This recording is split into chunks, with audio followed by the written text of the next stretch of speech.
Hello, everybody. Welcome to the Scumdogs Kennel. I'm your host, Chris Williams, and I have another great show planned for us. We're going to be looking at shapeshifters, myths, myths and science fiction and everything else. Do they exist? Are they aliens? Are they ultra-terrestrials? We're going to be looking at such things. We're going to be looking at them tonight. But first, while we wait for people to gather in the chat, we're going to be looking at artwork from my own upcoming graphic novel, Scumdogs. Here is my extreme 90s cover. This cover I did to harken back to the comic books of the 90s. It looks pretty good, huh?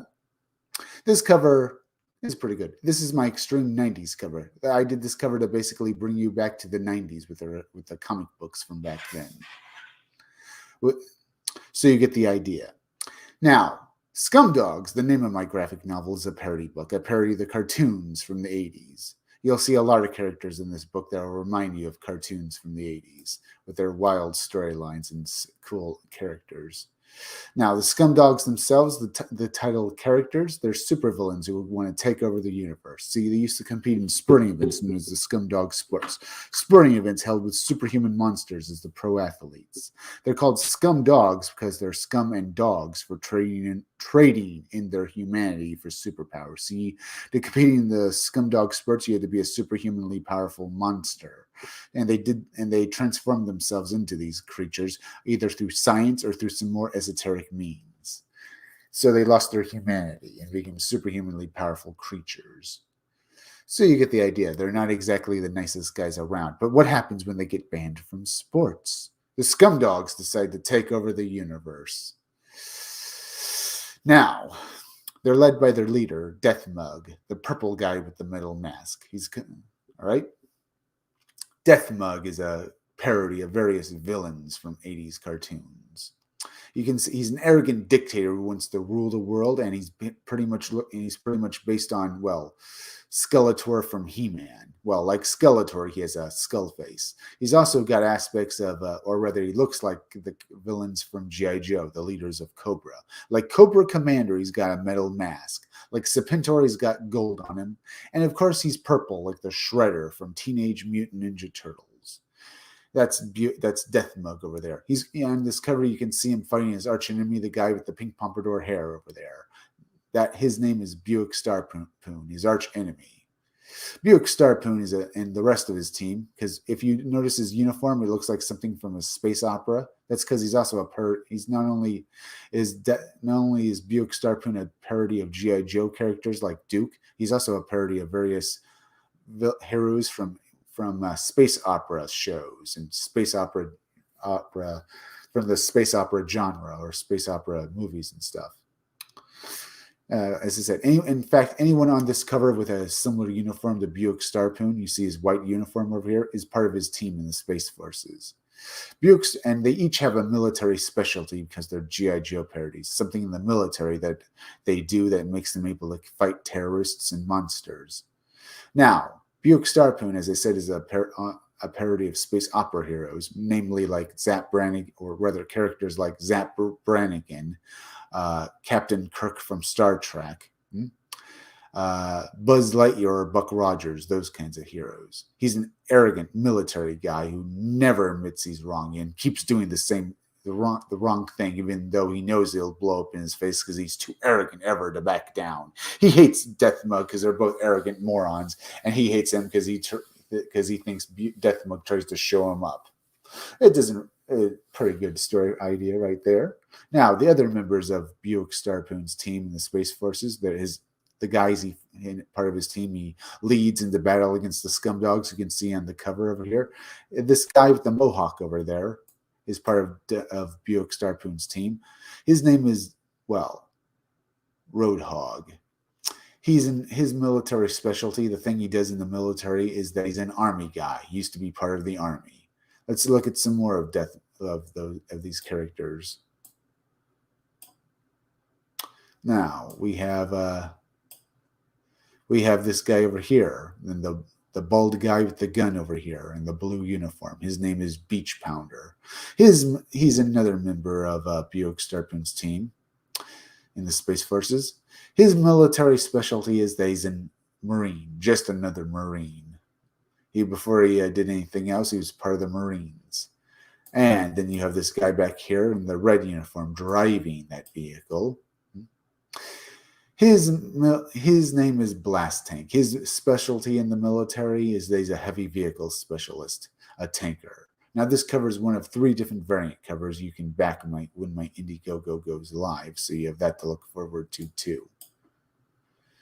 All right. Now let's go over here and look at Girl Friday. Girl Friday is another member of the Wild Rangers. That's the name of Buick Starpoon's team in the Space Forces, the Wild Rangers. She was assigned to be Buick Starpoon's second in command because while the Wild Rangers fight the scumdogs and save the universe, they're also complete morons whose idea of saving something is basically destroying it, or at least they try to save something and they end up blowing it up.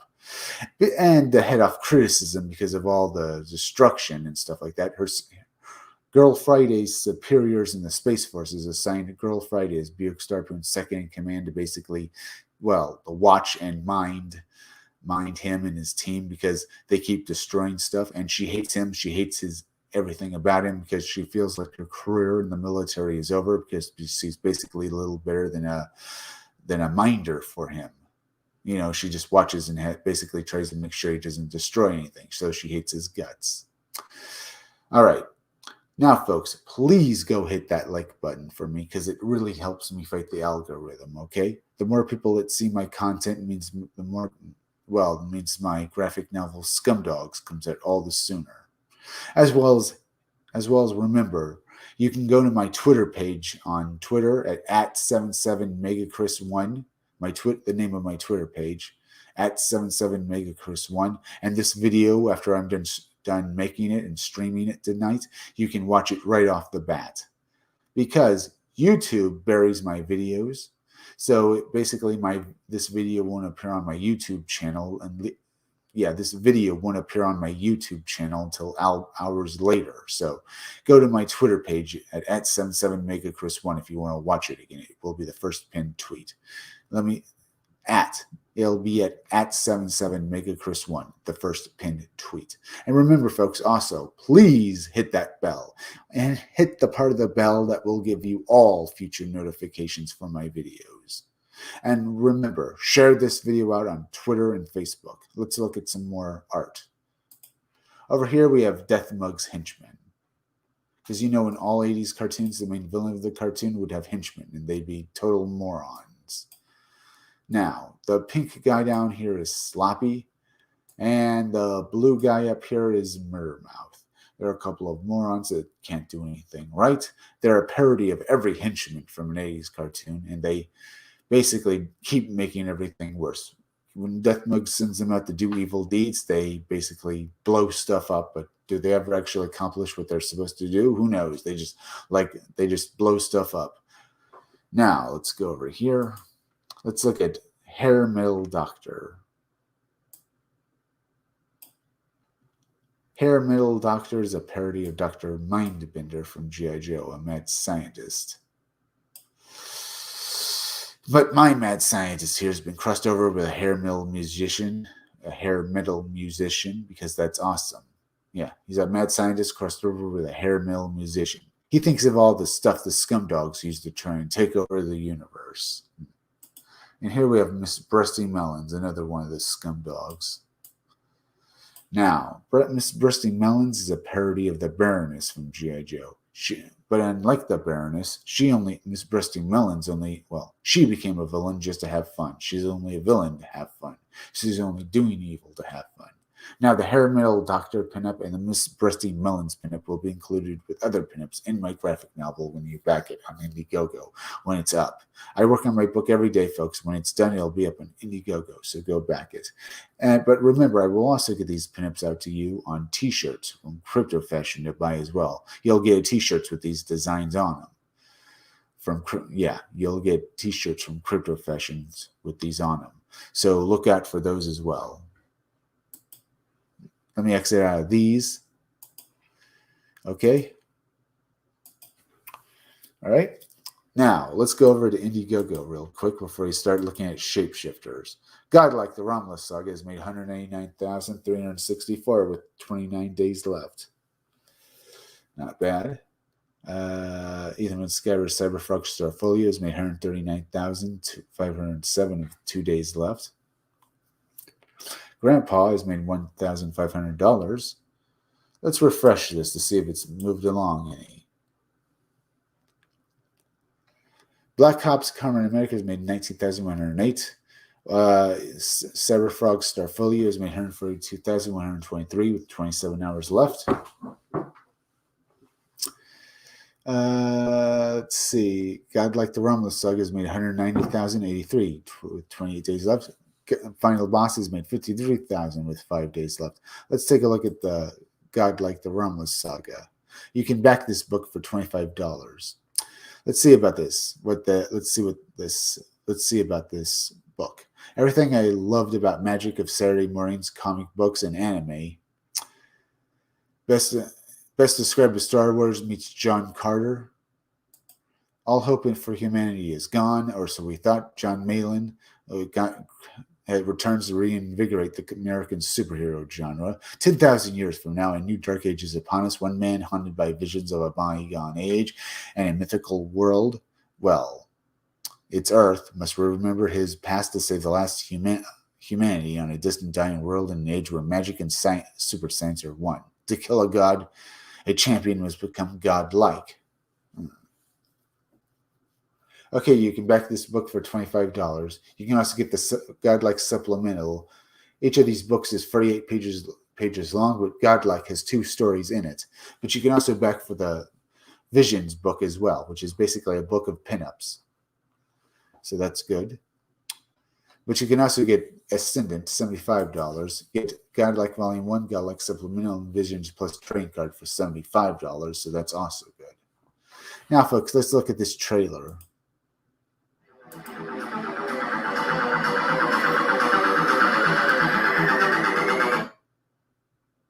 10,000 years from now, a new dark age has begun.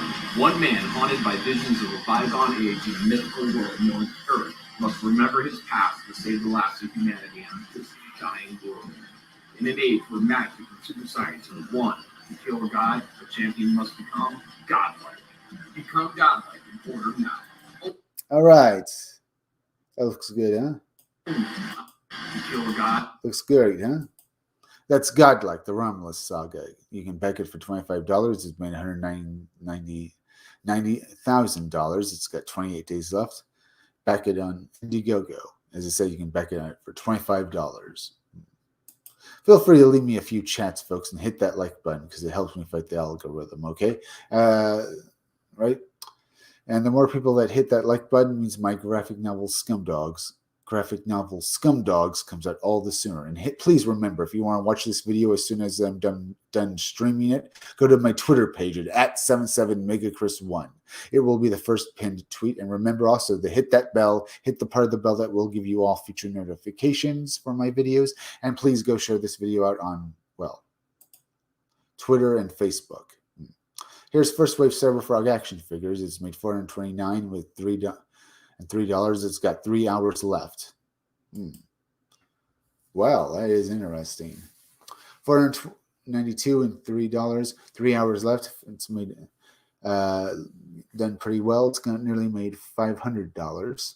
So that's very good. Go back this, folks. You can back each of these action figures for $40, except for the Vespid. Except for the Vespid one, which will cost you $75. You can get Heather Swan with any Swan for $40. You can get 90 Cyberfrog for action figure for $40. This action figure is basically a Cyberfrog from the 90s when he was first created and stuff like that. Each of these action figures will come with exchangeable heads and hands and a stand that will allow you to stand your action figure up.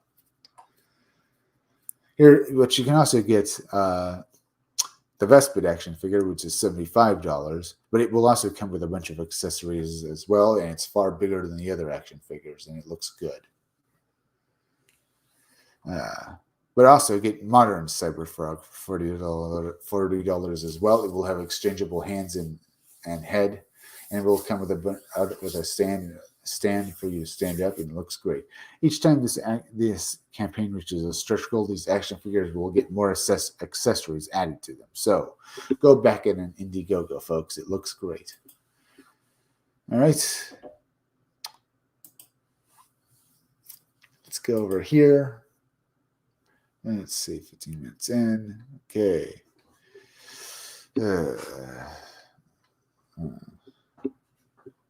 What to look at next?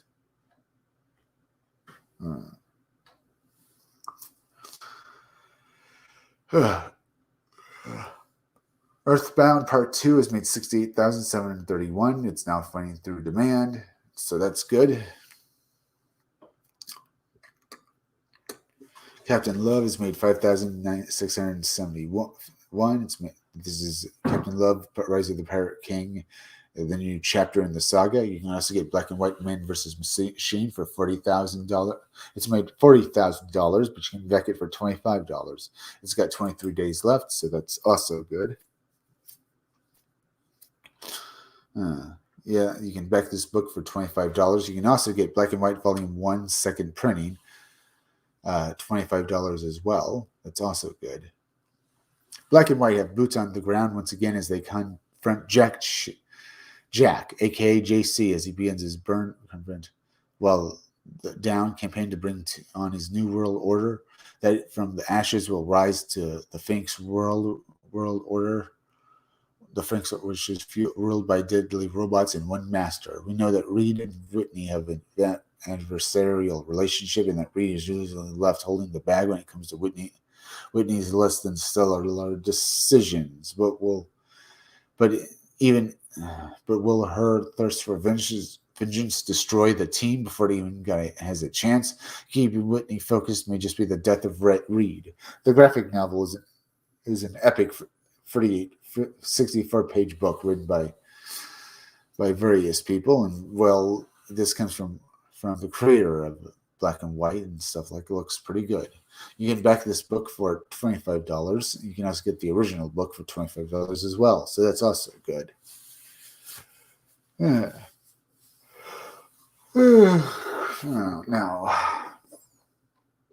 that looks pretty good right there. Let's go look at this trailer.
That's Black and White.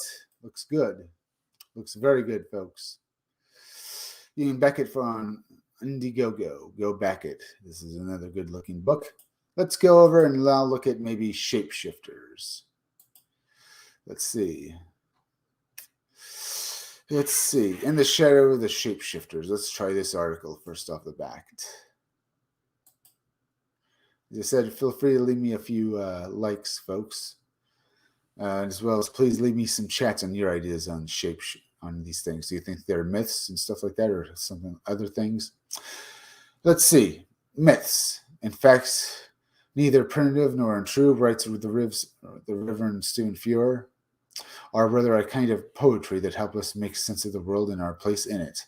A charming thought if we are dealing with the myths that give us undanes and fairies, sylphs, and other creatures of benign or positive disposition.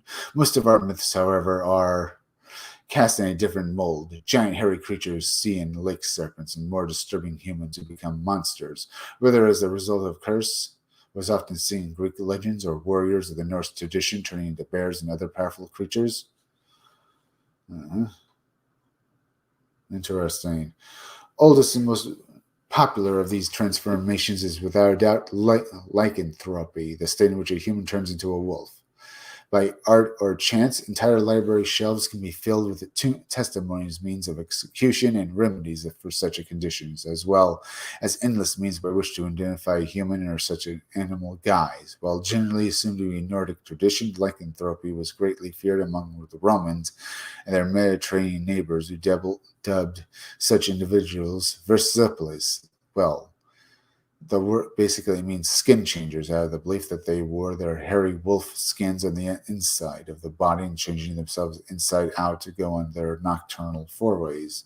Titus Pontius Arbiter, author of the Strategion, mentions in the book a character who turns into a wolf as soon as he removes his clothing, and as in all shapeshifting legends, the character receives a knife wound while in wolf shape that translates into a similar wound upon the body when reverting to human form. The very term lycanthropy can be traced to the Greek cult of Zeus Lycaris, whose worshippers wore wolf masks during their rituals.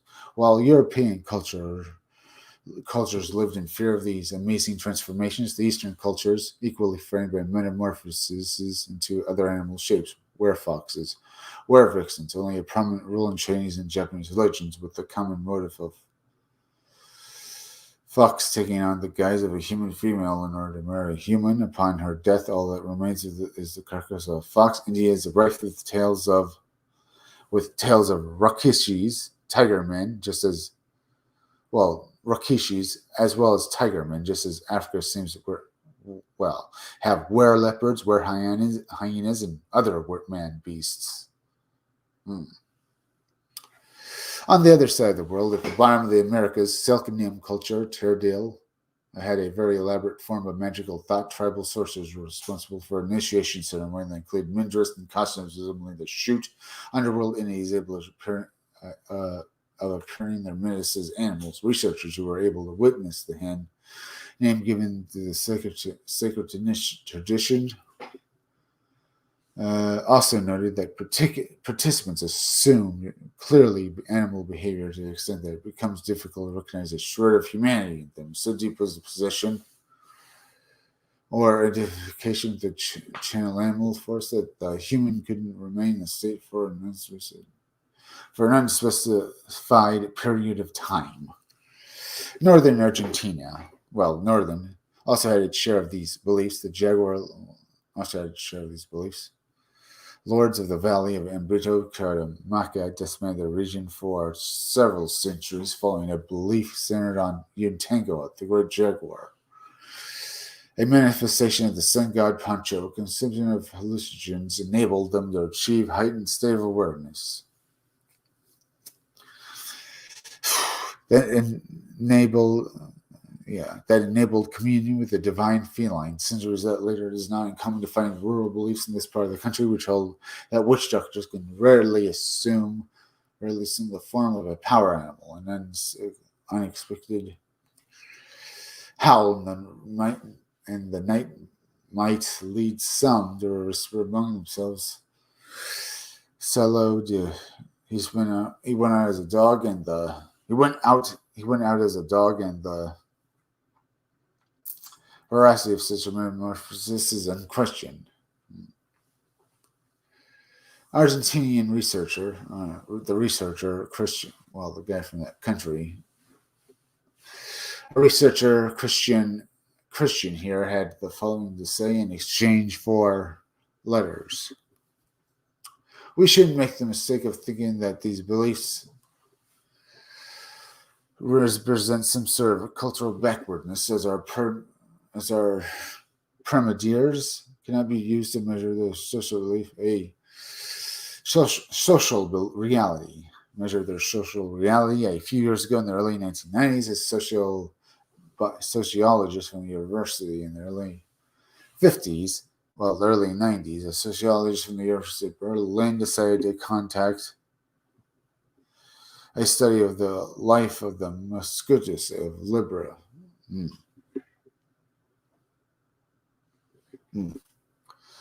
Let's see. Right. The index said, right. Iberia. List of in the province of Turnus. For this purpose, he spent a number of months with one of these families in the middle of the coastal wetlands.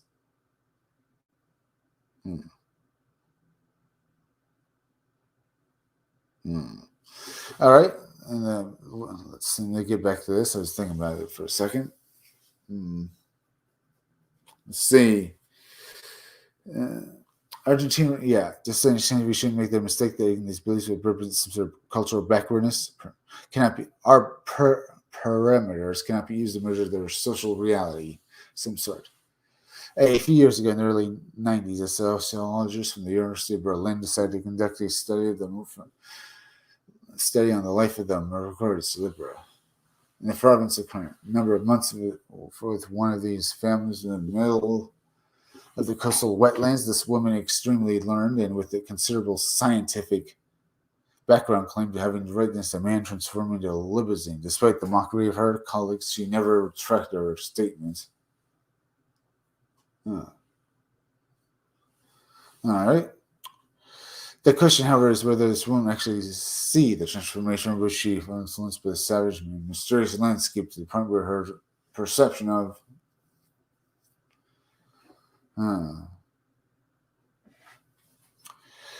reality was altered. Or should we perhaps consider the possibility that the proper environment can generate the necessary consistencies to bring about an alternate reality which is all otherwise inaccessible to us? Allergan legend traces the weapon. Traces this, legend traces this uncanny skill to the days when animals and men were one. The narrator of the Arctic Central would tell the story.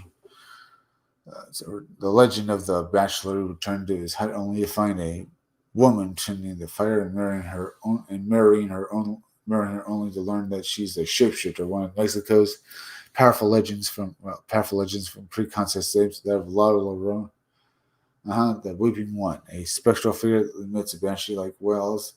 Then in the night, is held to have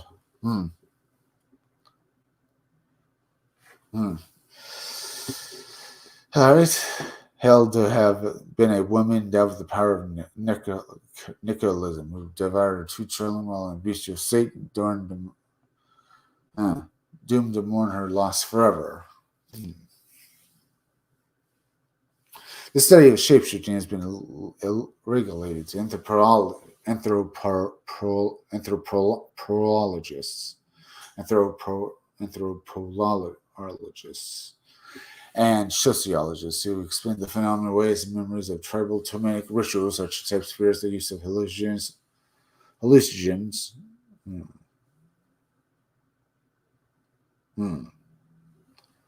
Okay, interesting. Let's see. Ways, memories of art, fears, use of in cultural activity and audio suggestion. These explanations, while convincing and in some cases even satisfying, do not take into account cases which have occurred in recent history.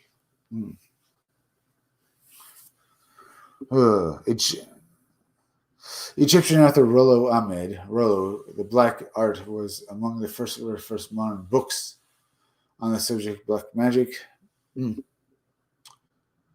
mentioned that his childhood was written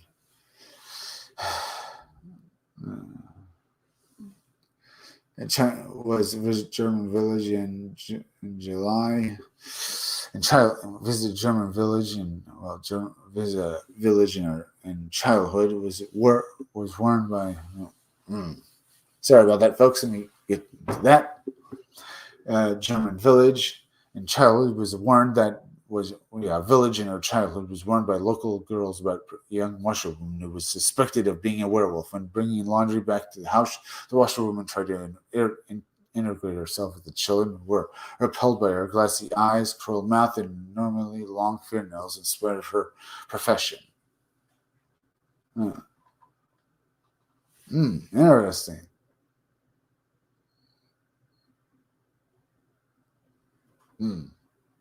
Yeah, let me go back over here. Sorry about that, folks. It's taking too long. Come on.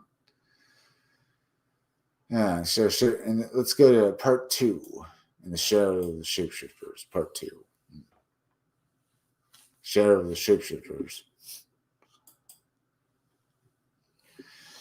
All right. The author adds that the community appeared to shun her instinctively. In 1930, a farmer from the French village of Bon-Lorraine, known as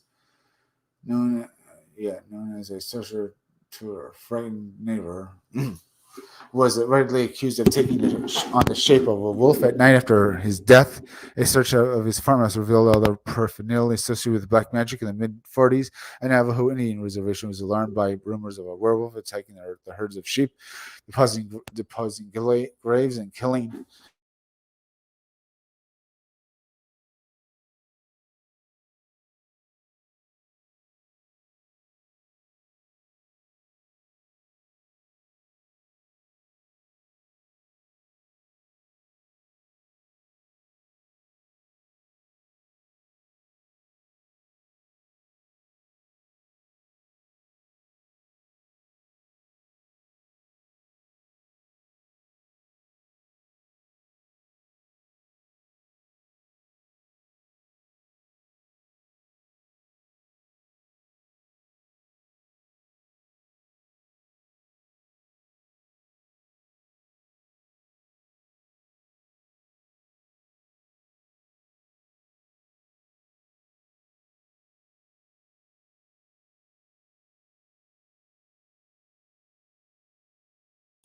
Sorry about that, folks. It's a little difficulty there. Let me get back to this. All right. Let's get back to this article. Also in the 1940s, a woman in Havana, Cuba, suspected her husband, on account of his secretive behavior, followed him in secret to a desolate point far beyond the city limit. To her surprise and horror, the man took a roaring leap forward and changed into a four-legged, panther-like creature before disappearing into the tall tropical grasses. She later discovered that her husband was a high priest in a secret magic sect. Haiti's secret black magic societies allegedly carry shape-shifting step further by having the ability to change their hapless victims and animals, preferably beasts, on the way to the slaughterhouse. It is often said among the operators of these places that many human beings have been slain under such conditions. A slaughterhouse in the Haitian capital of in the Haitian capital, allegedly took precautions by administering injections to all cattle. Allegedly, one such changed beast cried out, "Now I am here. I remember my children." Can it be that shapeshifters are not human at all, but rather another form of intelligent life capable of imitating not only humans but animals as well? This theory of mimics, proposed by renowned UFO and fortune researcher John A. Keel, postulates just as there are creatures in nature that mimic other species or animals, there may be creatures that mimic human life. This theory could be extended to account for bizarre signs in which the witness or witnesses are uncertain if what they have seen is an animal or a human being. Maryland-based researcher Mike Omnix has collected a number of such sightings which span the history of the state from the 1900s onward. The bulk of these sightings center around the half-man, half-creatures whose other half has been described as feline, ape-like, goat-like, in some cases utterly beyond description. Could these be considered cases of imperfect shapeshifting? More to the point, could the ease of travel exhibition by big hairy monsters and other creatures who move unnoticed through the highly populated areas in which sightings often occur are a result of their shapeshifting into an unremarkable form, human or otherwise? Author Brad Sticker prints out a case in which a shocked witness looked out of his patio door to see an enormous, well-painted figure drinking out of his swimming pool with the remains of a pair of pants around one of its legs. Items of clothing reported by witnesses in these distinct cases from different parts of the country involving Bigfoot-like creatures.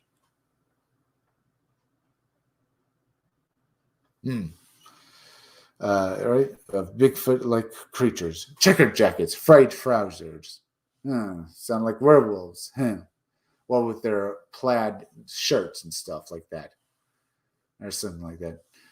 Mini size is too small to the dimensions of the beings involved.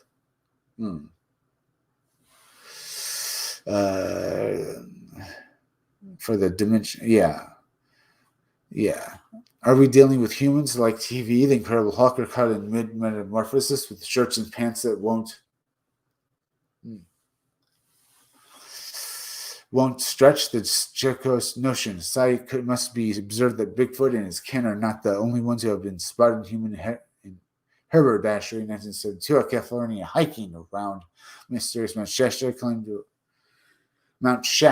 to have seen it. Mount Shasta claimed to have seen a reptile man wearing a shirt and trousers making its way to the slope up the slopes. Okay.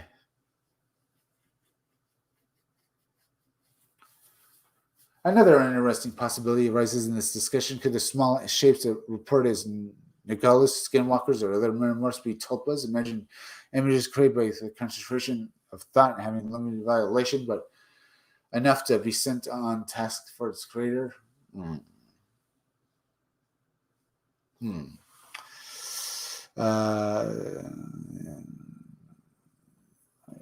Alexander David Neal, the indefatigable 19th century traveler, made Western Orientals aware that Tibetan tulpas and how Himalayan monks brought them into being. These creations are often assumed the shape of the creators, being the easiest image to manifest. More complex creations can be touched and their movements heard by others.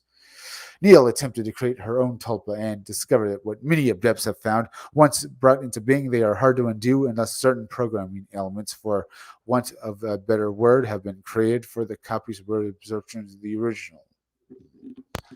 A South American wizard created a South American magician created a fierce, gigantic dog tulpa to help him with his duties on a remote farm. The creature was terrible to any intruder but loyal to its creator and would appear from sundown to sunrise. Then the imaginary hound had other plans. It denied the farm's foreman access to the site, and the tulpa's creator had to send it away to a barn where the imaginary hound chased flesh and blood dogs away in terror. Soon began to disobey, trapping farm workers in their barracks, its glistening fangs, leaving no doubt as to its intentions. The mystic decided to undo his creation before returning to Brazil.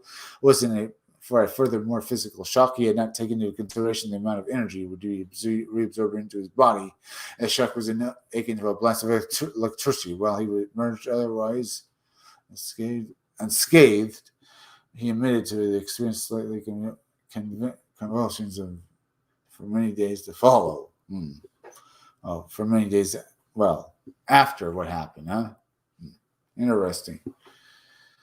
We looked at that. That's an interesting little bunch of myths we looked at.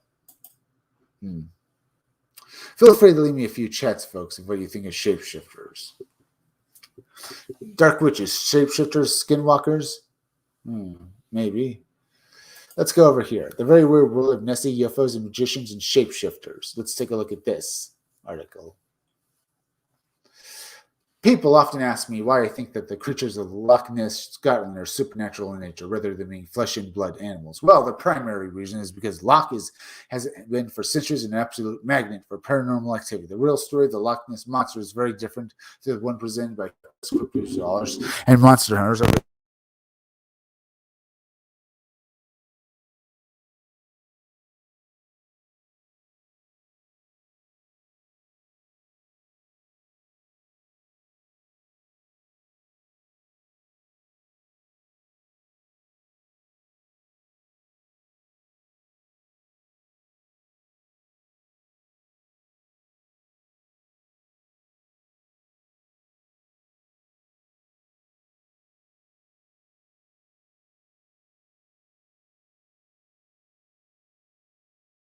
Sorry about that again, folks. It happens. Let's get back to the article. Huh? Let me go back to share screen.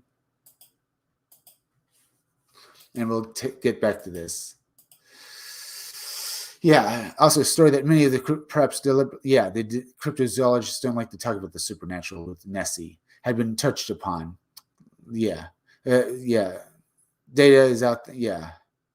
That the evidence by the fact that supernatural data is out there to be seen by one and all, yet it has barely been touched upon at length or discussed by the vast majority of Nessie-themed books. The reason why it has been ignored is abundantly obvious. Mainstream cryptozoology does not wish to see the down to earth theories challenged by the world of the paranormal.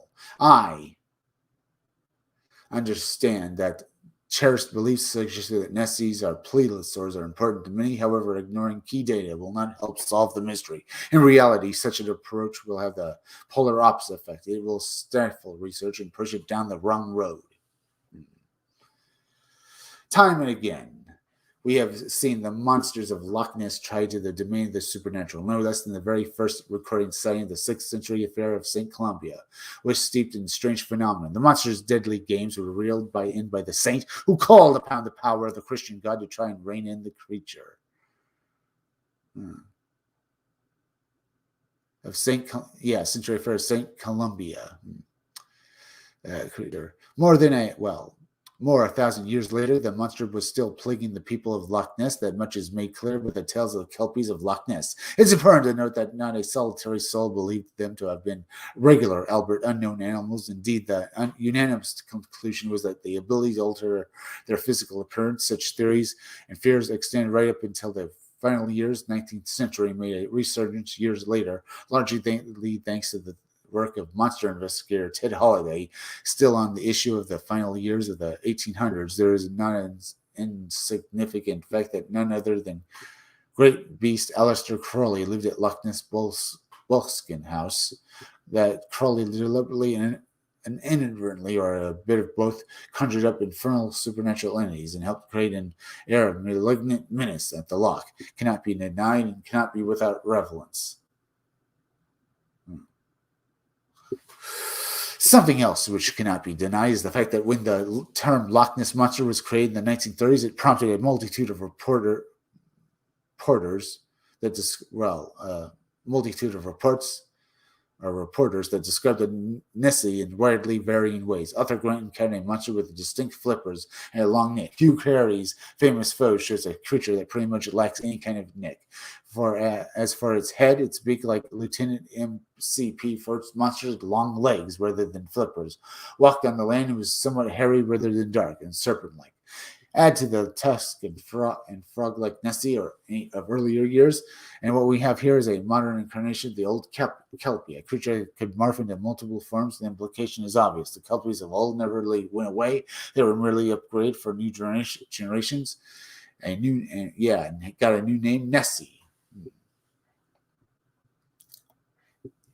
The highly bizarre and downright sinister situations in which the ill-fated Nessie seeker Ted Holliday found himself plunged are further evidence of the supernatural forces that lurk and manipulate at Loch Ness. Men in Black, strange synchronicities, a mysterious and deadly dragon cult. Strange synchronicities. Reverend Donald Ullman's exorcism with the Nessie reported encounters near a creepy old Albert Castle and Holly's very own unwillingness and descent into a world, he never stopped going down into the descent of a world filled with magic, mysticism, and the occult. All make that clear. Even monster pursuer Tim Dimsdale hardly publicly known for having beliefs in the supernatural nature of the monsters, admitted to having crossed paths with certain paranormal aspects of the Nessie mystery. And then there's the matter of Ufos.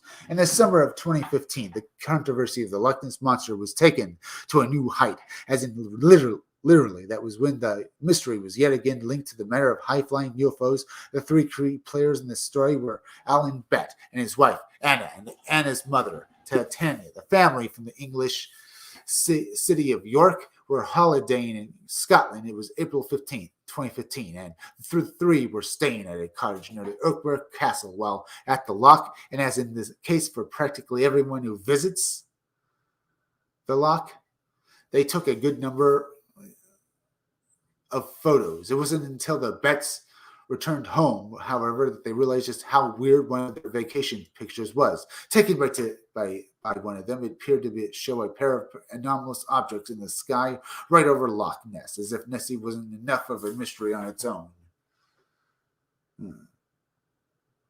Alan, the director of the refrigerator company, said when the story hit the headlines of 2 months later that the timing of their vacation was fortuitous. The weather was pretty much perfect. That's to say, it was bright and sunny for almost the entire time. However, on one particular day, and after the Betts spent hours checking out the area, things changed. The sunny weather was suddenly gone, and everything quickly became dark and gloomy, and the rain poured in definitive deluge. Titania decided to take a photo of the moody skies, something which proved to be crucial to the story. It was only after the family got back home and downloaded their holiday pictures into their PC that they noticed something odd on that particular photo. It was a pair of brightly lit objects that appeared to be flying over Loch Ness, but which weren't seen at the time. Titania took the picture, and Ellen was confessed skeptic, but admitted that he was at a loss to explain what the camera had captured. Interestingly, Alan added, our kitty dog was strangely unsettled that night. Anna, when approached by the Huffington Post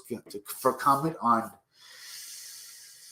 the growing controversy surrounding the photo, said we can say 100% that the camera was perfectly fine. It was raining very heavily. There was no lights in the house to resemble the objects in any shape or form.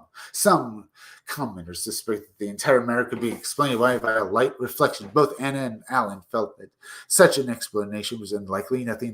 No lights were on when the picture was taken, and that at the time of writing, that's pretty much where things stand today. The Bretts are sure they photographed something unusual, while the skeptics are positive that the case can be explained in wholly rational terms. Put all of the above together, and what you get, as I say it anyway, a strange place and a stranger creature, and all tied to the world of the unknown. Tied to the world of the supernatural. All right, that was fun, wasn't it, folks? Okay, let's look at some more stories of shapeshifters. And what do you think? What do you think these creatures are? As well as, please go and share this video out hit that like button, folks, will you? It really helps me fight the algorithm. Remember, the more people that hit that like button means the more people will see my content, means more people will back my book my graphic novel Scumdogs when it goes up on Indiegogo. I work on it every day, folks. Remember, folks, once this video is done, please go over. Once this video is done, folks, if you want to watch it again, go to my Twitter page at 77megachris1. It will be the first pinned tweet. All right.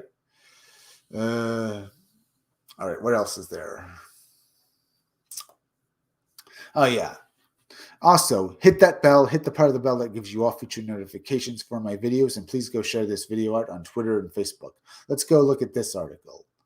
The very weird side of shapeshifting. No werewolf in sight. Whether you believe in the phenomenon of shapeshifting or not, any mention of it will inevitably provoke images of people turning into werewolves and vice versa. The fact is, though, there are numerous tales of shapeshifters that have nothing to do with wolfmen. Some cases, weird in the extreme, and that's the theme of today's article. The weird side of shapeshifting. Mythology website provides the following: shapeshifters are diverse in their abilities as they are in their appearance. Even shapeshifting, that trait which unifies them is something more of a curse than an actual magical ability. In ancient mythology, shapeshifters is just one of the endless magical abilities used by godlike creatures in trickster folklore. Shifting is the character's only magical ability, but they combine so much cunning with their shapeshifting abilities that they are still a powerful force in force in fairy tales. Now, with that said, let's get into the stranger side of this. All this, for centuries, Scottish folklore and legend have both been filled with tales of a wild and deadly beast known as the Kelpie, the terrible creature which has the ability to transform itself into numerous forms, including that of a beautiful woman, was greatly feared throughout the 1600s and 1700s when reports of the Kelpie were in their height. They lurked They lurked in the marshes around Scottish lochs, always ready to attack, as for its curious name, as for its curious, how it's curious. Kelpie is an ancient Scottish term meaning water horse. The goal was for the shape-shifting Kelpie to drag its poor victim to the depths of the and take their soul. Maybe today's Loch Ness monsters are the shape-shifted versions of these ancient Kelpies. Yeah. Here's a shape-shifting Kelpie painting and stuff. On a summer day in 2007, one Martin Whitley, a resident of Devon, England, on the wilds of Dartmoor, he was busy showing a number of American visitors around the area. All was perfectly normal until something, normal until something caught his eye. At the distance of around 600 feet, Whitley saw a large black-colored mass moving across the moors. Having a camera with him, he focused his telephoto lens on whatever it was and took a good and careful look. Whitley, as he stared through the lens, found himself completely baffled and more than a little disturbed to see the mysterious beast take on various forms. It changed from a dog into what looked like very much like a slick and black mountain lion, from a muscular black bear to a large boar, and even to something that resembled a pony. A bizarre case of shapeshifting, witches, their legendary familiars as they are known, and their eerie ability to disguise themselves as a variety of animals cannot be overlooked when it comes to controversies surrounding shapeshifters. Indeed, they are an integral part of the overall phenomenon within the practice of witchcraft. There exists a creature that few outside of the craft will have any awareness of. It is a strange and often dangerous creature known as a familiar. When witchcraft was said to be rife across England, 1500s and 1600s, was widely believed that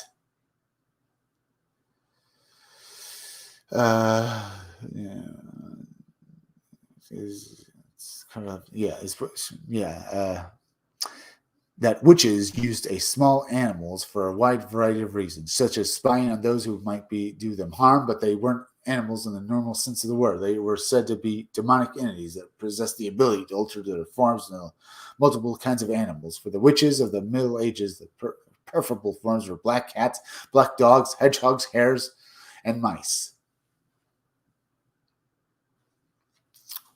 Within the huge continent of Africa, which covers more than 11.5 million square miles, tales of violent and deadly so-called leopard men abound. However, within West Africa's Sierra Leone, Niagara, Nigeria, that the phenomenon really dominates. It's important to note that for the people of the area, leopard has long been perceived as a revered and feared entity. For the most part, this comes from the fact that, according to certain African teachings, the leopard is a creature which, after bodily death, directs the human soul into the domain of the afterlife. When the leopard comes calling, death is very rarely far beyond. The leopard, those same teachings maintain that it has the ability to form such a strange activity, being that what is termed a totem animal, namely a creature that can effortlessly transform itself from flesh and blood to spirit. Hence, while in the same spirit state, the leopard has the ability to travel from our physical three-dimensional world to that of the domain where the soul resides after death. Of the many and varied kinds of fairies that were said to possess the awesome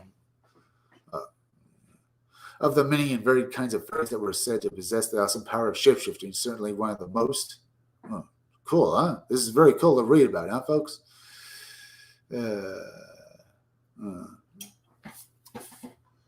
Most mysterious and strangest of all was the Dryad. It was a definitive elemental or magical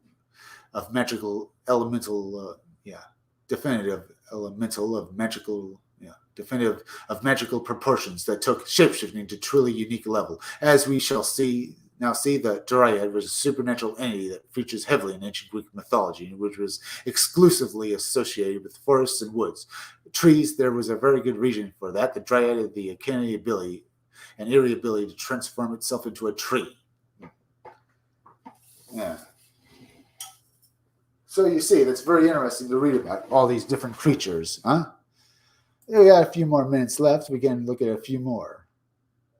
Looking the Ultimate Master. Sure like that. Profiling a Skinwalker, a sinister shapeshifter. There's also shape-shifting UFOs. Shapeshifters, UFOs, there are many shapes and misleading names. Let's take a look at this, maybe. Have we read this one before?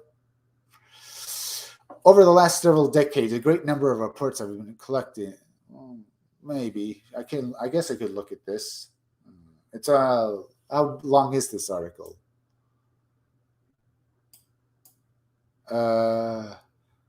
Maybe not that long.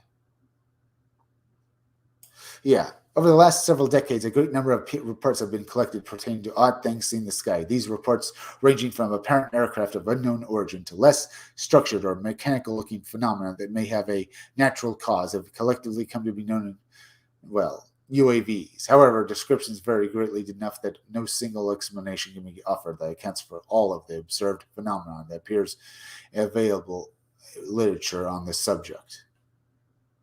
So what then does the UFO look like? It seems like a fair question, especially given that the debate over the UFO subject has caused it to become so nebulous at the time that it defies description altogether, let alone any reliable way to recognize what we're aiming to describe.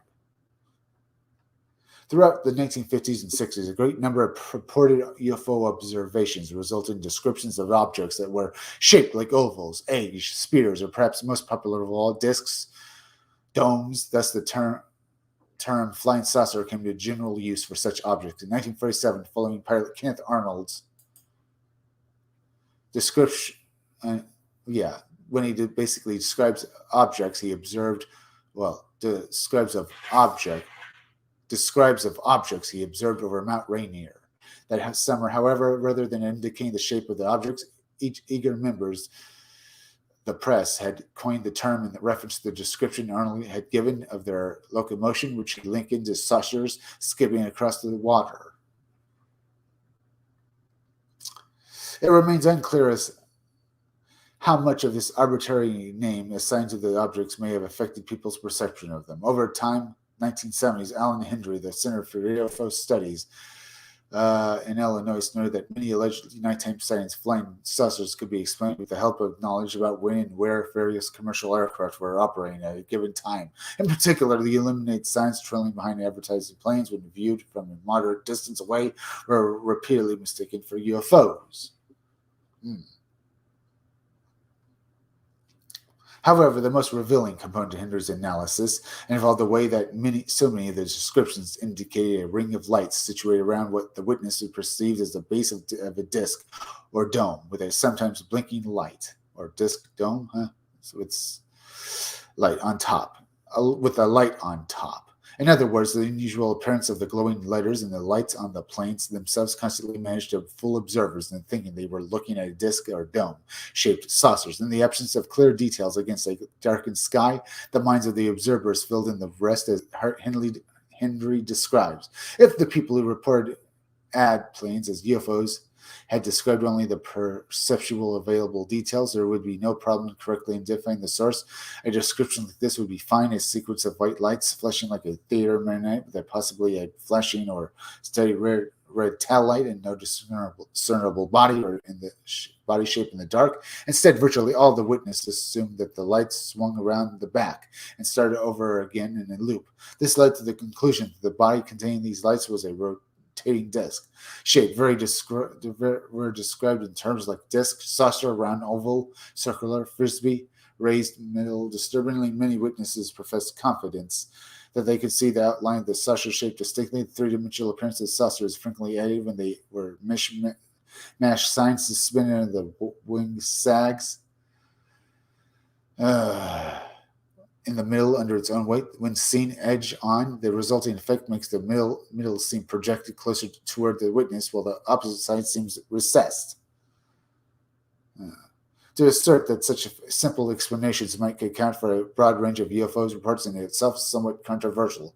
Many die-hard UFO enthusiasts would balk at the notion that anything resembling a commercial plane could be so grossly distorted, exaggerated in the eyes of an observer, despite any amount of evidence that suggests that this is precisely what has happened in a number of seemingly exotic UFO reports. However, this is not to say that all reports of UFOs can be easily explained in this way, or that even the best UFO reports have easy explanations.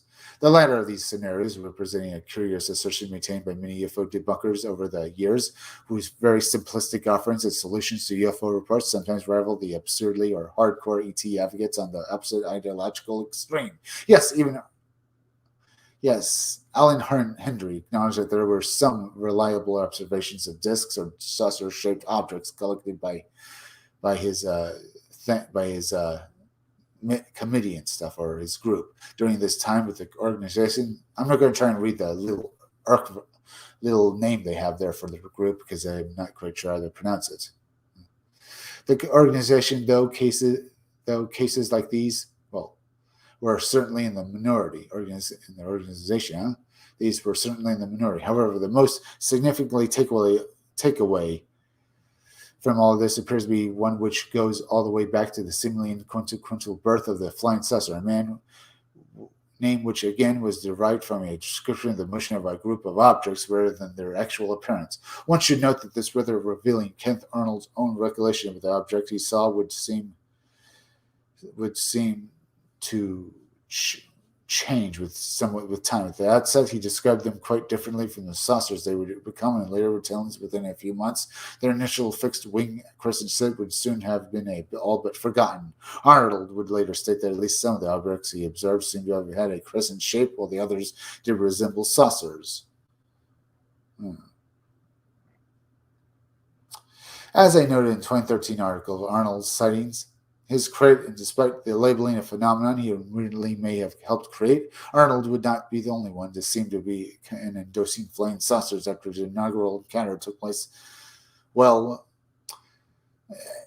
it was during the 1950s. A number of sightings of high altitude craft seen on the southwestern U.S. leaving jet or vapor trails behind them were referred to as flying saucers, despite more obviously being identifiable as what appeared to be jet aircraft, rockets, or missiles. In other words, within just a few years of Arnold's famous saying, almost any inexplicable objects in the skies would seem to qualify for being a flying saucer, whether or not the actual craft being observed were disc-shaped at all.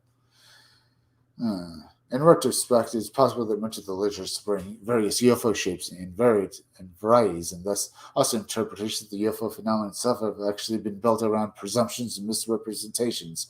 If this were the case, it would seem that it was an honest mistake, albeit an ongoing one, and which may have effectively constructed many of our notions about what these creatures are in our skies. Now, folks, we had a good live stream. We're going to have to end it now. Please go and subscribe to my YouTube channel, Read Comics, They're Bad For You, okay? The there is misspelled in the title. What it means is that there in Read Comics, They're Bad For You is misspelled. It's THERE. Make sure you're still subscribed. Leave some comments down below. Hit that like button for me because it helps me fight the algorithm. The more people that hit that like button means the more people see my content, my graphic novel Scumdogs, and will come out all the sooner. Hit that bell, hit the part of the bell that will give you all future notifications for my videos. Also, remember, go to my Twitter page at 77megachris1 after my live stream is done if you want to watch this video again. It will be on the first pinned tweet on my Twitter page at 77megachris1. Also, go and share this video out on Twitter and Facebook. Remember also, folks, to go over and subscribe to Stitched Together Pics. Stitched Together Pics is a YouTube channel that deserves far more subscribers. You're going to love his review of movies. He plays this character that has multiple personality disorder, and you're just not getting one character when you watch it. You're getting a whole lot of them, and they're funny as hell. Go and subscribe to Stitched Together Pics, as well as go over and subscribe to Creepy Little Book. Creepy Little Book is like the Art Bell radio show. He does little videos talking about high strangeness, but he also does live streams every night. He live streams on weekdays at 12:30 a.m. and on weekends at 10 o'clock p.m. He talks about aliens and ghosts, he talks about aliens and ghosts, and you learn so much from watching his live streams. Go and subscribe to Creepy Little Book. Remember, folks, I'll be back again tomorrow around 5 o'clock or 6 o'clock or 11 o'clock p.m. for another live stream. I'm Chris Williams from the Scumdogs Kennel. Thank you all for joining me. We had some fun tonight, huh?